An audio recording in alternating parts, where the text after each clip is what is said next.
Hi Janie, I'm Robin. I'm a case manager with Community Health and Counseling. How are you doing today? Okay, I guess. Come here. Hopefully you can help me work out through some problems that I'm having. Okay, well, that's our goal for today. Um, I need to go over just a few specifics with you. Um, Actually, one of the things that a case manager does, part of our job, is to help you set goals and accomplish them. So we're focused on that already. So that's fantastic. The other thing is the informed consent, and I heard you out in the lobby talking with the secretary about it, but I need to just go over a couple of things.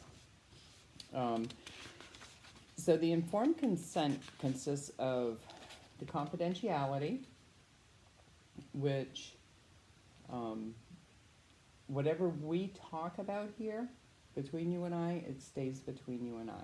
The only thing that would change that is if you were to tell me that you were going to hurt yourself or hurt somebody else.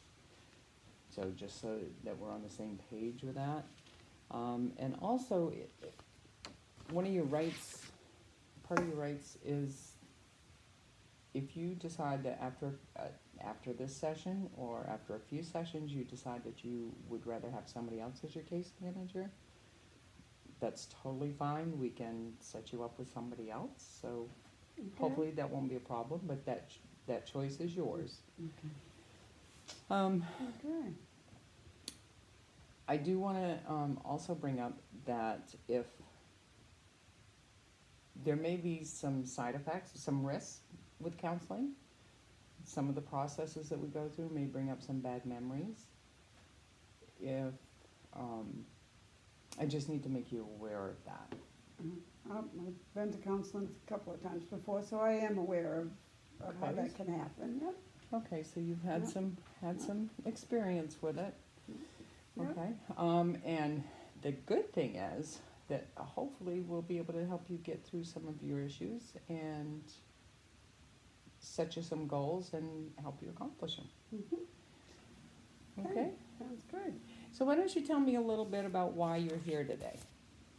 Well, I'm here today I'm quite stressed out. I'm dealing with an older brother. I'm his personal caretaker. My mom died about a year ago. He has a lot of physical needs. He has some medical needs, financial needs. I'm the person that's kind of the go-to person, and That's a I lot of feel stress. stressed. I don't know quite what to do, what to deal with it, where to really begin. Okay, So I that need sounds some like a help. lot on your shoulders.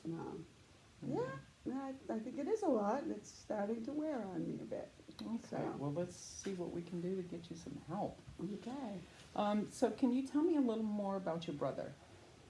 Well, he's in his 70s. He's always lived at home with my parents. Um, my dad died in 2000, and I lost my mom last year. So he's always lived at home. Um, he has kind of a low cognitive function. He's a hard worker. He's always been a really hard laborer.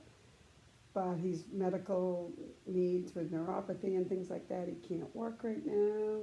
So so he needs a lot of help. He needs a lot of help trying to understand things, and persuade him to do certain things. I'm trying to get him to sign up for main care. He won't get main care. He does have Medicare. Um, he's got a Martin's Point insurance that he pays a monthly bill for, but he really shouldn't be spending the money on that because he could qualify Right, for main okay. care, but he's so stubborn I can't get all of that through. Okay, well, I don't know if I can help with the stubborn part. No, that's a hard one. So if you were gonna pick um, a, a focal point, where do you want to start? Well, maybe if you could help me figure out what's out there for resources that I could start to gather that information on some resources, either where for him that he could go through, maybe getting an advocate, Okay. Have you ever dealt with anything like this before? A little bit with my mother before she died, with her medical appointments and things like that. But, you know, she pretty much was on top of it, and she had her own finances pretty well straightened out and things like that. Okay. And that's the part he doesn't seem to understand or get. So it makes it difficult. Right, right. Okay. So what I'm hearing you say is that you love your brother, number one. I do, very That's much. first and foremost. You want to help him, and he's not really receptive Right. to certain areas, Mm. so that makes it difficult. Mm-hmm. And you want to focus on finding out what resources are there and start getting him the help that he needs. Exactly. Okay. Yeah. Where do you think your strength lies in this? Well, I do love him. I think it's very much, I'm very concerned about his welfare. I think when I kind of know where to go, I can be pretty determined and make sure that things get done. If I have that extra help and support behind me, you Okay. know, to pull it off. If I say I'm going to do something, I'll do it, and it gets done. So, So you definitely sound like you're motivated. oh yes, definitely. You know, Okay.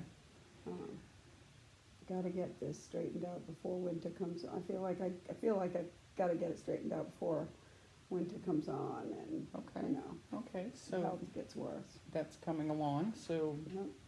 all right, that gives us a timeline to focus on. What about weaknesses? Where do you think you're really going to need the help with this? The hard part, and so for me, is being his sister. This is my brother, and medical needs, self-care, those are really, really hard. He's going to need them. I don't feel comfortable in providing those areas at all. Okay, Yeah. so it sounds like to me that you're going to need maybe some sort of a caretaker to go in, maybe an hour or so a day to get him through the morning, maybe the evening. Yeah, all of those things could be coming up if, you know, physically, if certain things last winter were pretty hard and he needed some help. So, yeah, Okay, So- okay. could use some help. So definitely. All right. So what I'm hearing you say is you'd like to get your brother some help, in house, a couple times a day or whatever we can work out. Also trying to find the resources to help get his financial and medical taken care of, so that he doesn't have to worry about that, and which means you wouldn't have to worry about that. Exactly, you know, because Okay. I work full-time, and working full-time, that's another challenge. You know, I work full-time and I need to work, Right. so that's another challenge. So if I get Okay. that extra help, I'm sure that will lessen my stress.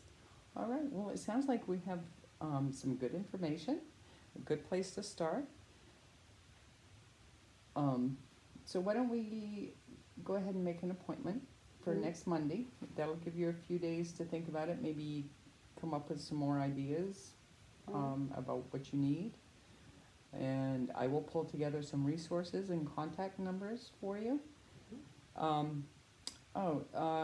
would I get a hold of you? Do you want me to call your house or a cell phone? I got an email address. An email address? And I have a cell phone and a home phone. Okay, so would you actually you can leave it with the secretary on your way out if you wouldn't mind, and so we'll. So okay, so that sounds good. Well, I look Yeah. forward to seeing you next Monday, and I hope we're getting you started on the right path. I hope so. Sounds good. All right, Sounds like a thanks for plan. coming Sounds like a in. start. All right, good. All right. Thank you.